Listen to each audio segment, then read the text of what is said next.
Assalamualaikum warahmatullahi wabarakatuh. Kami dari kelompok terakhir, kelompok 13. Di sini kami akan menjelaskan tentang Pancasila dalam perspektif Islam. Yang pertama ada saya sendiri, Isa Akbar Al-Fakurio Risma Putra dengan NIM 21410100710. Yang kedua ada Silvi Atis Sabila Azra Sofa dengan NIM 21410100722. Yang ketiga ada Ulima Raisa dengan NIM 21210100734. Baiklah, mari kita ke materinya. Yang pertama yaitu pengertian filsafatnya.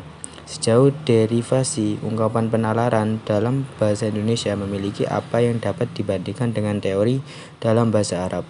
Untuk sementara, seperti yang ditunjukkan oleh kata bahasa Inggris teori, kata lain filosofia, kata Belanda filosofi, yang semuanya diubah menjadi kata bahasa Indonesia penalaran.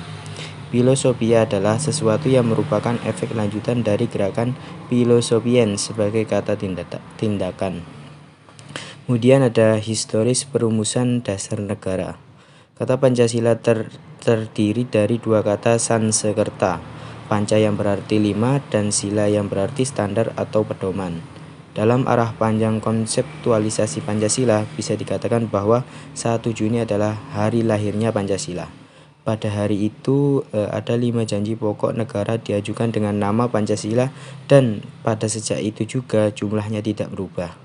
Meski demikian, untuk dapat mengakui sebagai dasar negara Pancasila, diperlukan pengesahan menyeluruh melalui penetapan sanksi Jakarta pada tanggal 22 Juni, terakhir melalui rencana, terakhir melalui proses pengukuhan suci pada tanggal 18 Agustus. Nama saya Ulima Raisa. Di sini saya akan melanjutkan presentasi dari Saudara Putra. Sejak disahkan pada 18 Agustus 1945, Pancasila dapat dianggap sebagai premis atau teori negara, pandangan hidup, filsafat publik, dan pengikat persatuan dalam kehidupan dan identitas dan wilayah Indonesia. Jadi, Pancasila adalah premis statis yang bergabung sebagai bintang pengarah atau lodestar yang kuat yang mengkoordinasikan negara dalam mencapai tujuannya. Dalam posisi seperti itu, Pancasila adalah mata air karakter sumber kualitas etika, dan jalannya keamanan negara. Materi selanjutnya yaitu perspektif Islam terhadap nilai 5 sila yang terkandung dalam Pancasila. Sila pertama, ketuhanan yang Maha Esa. Pada sila pertama ini, menjamin kebebasan pemeluk agama yang berbeda, selama agama itu dirasakan oleh negara. Dalam filsafat Islam, penyebutan nama Tuhan baik dari awal maupun di akhir adalah masalah baginya, karena semua bantalan dan titik adalah miliknya. Seperti janjinya mengatakan, dia adalah yang pertama dan yang terakhir, yang eksternal dan internal, dan dia mengetahui segala sesuatu. Surat Al-Hadid ayat 3. Kesesuaian sila utama Pancasila dengan syariat Islam dapat ditemukan dalam Al-Quran yang menganjurkan kaum kerabatnya untuk senantiasa bersekutu dengan Tuhan. 5 sambutan Bung Karno di hadapan Dr. Sujunbi Tiosakai pada tanggal 1 Juni 1945 di Jakarta. Sila kedua, kemanusiaan yang adil dan beradab. Bersikap ikhlas dalam segala hal merupakan pedoman umat manusia yang tertuang dalam sila kedua, Pancasila. Aturan ini terdapat dalam bait Al-Quran Surat Al-Ma'idah ayat 8 yang artinya, hai orang-orang yang menerima, kamu harus menjadi orang yang selalu menjaga kenyataan. Demi Allah, tegakkan keadilan dan jangan biarkan rasa jijikmu terhadap golongan mendorongmu untuk berbuat khianat. Lakukanlah keadilan, karena keadilan itu lebih dekat dengan takwa dan takut kepada Allah. Sesungguhnya Allah Maha mengetahui apa yang kamu lakukan. Surat Al-Ma'idah ayat 8. Baik, saya Silviati Sabila Azra Sofa akan melanjutkan presentasi dari Ulima Raisa. Perspektif Islam yang terkandung dalam sila ketiga Pancasila atau sila persatuan Indonesia. Dalam sila ketiga itu mengandung pengertian bahwa solidaritas Indonesia tidak hanya dalam arti sempit, namun dalam arti luas bahwa seluruh penduduk Indonesia dibatasi oleh satu kesatuan geologis sebagai Provinsi Indonesia.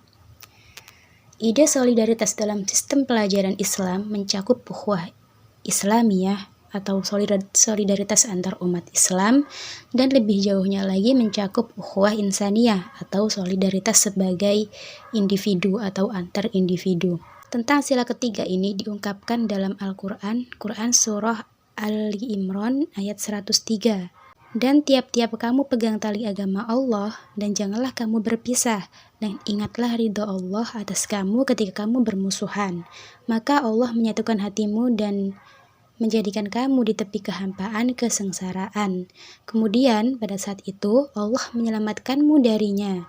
Dengan cara ini Allah mengungkapkan bagian-bagiannya kepadamu agar kamu diberi petunjuk. Dan juga diungkapkan dalam Quran Surah Al-Hujurat ayat 10.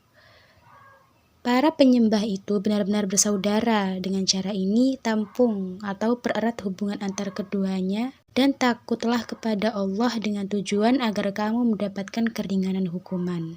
Selanjutnya, perspektif Islam yang terkandung dalam sila keempat Pancasila. Sila keempat itu menekankan tentang pentingnya kehidupan sehari-hari yang bergantung pada pemikiran. Tidak diragukan lagi cocok dengan sifat-sifat luhur ajaran Islam.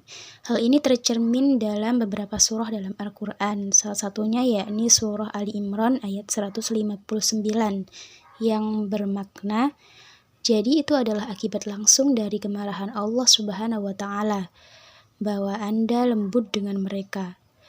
Jika Anda berdarah dingin dan berhati tak kenal ampun, mereka akan menjauhkan diri dari sekitar Anda. Oleh karena itu, maafkan mereka, mintalah rahmat untuk mereka, dan bicaralah dengan mereka dalam hal ini. Kemudian pada saat itu, ketika Anda memiliki keputusan, bertawakallah kepada Allah. Sesungguhnya Allah menyayangi orang-orang yang menaruh kepercayaan mereka kepadanya.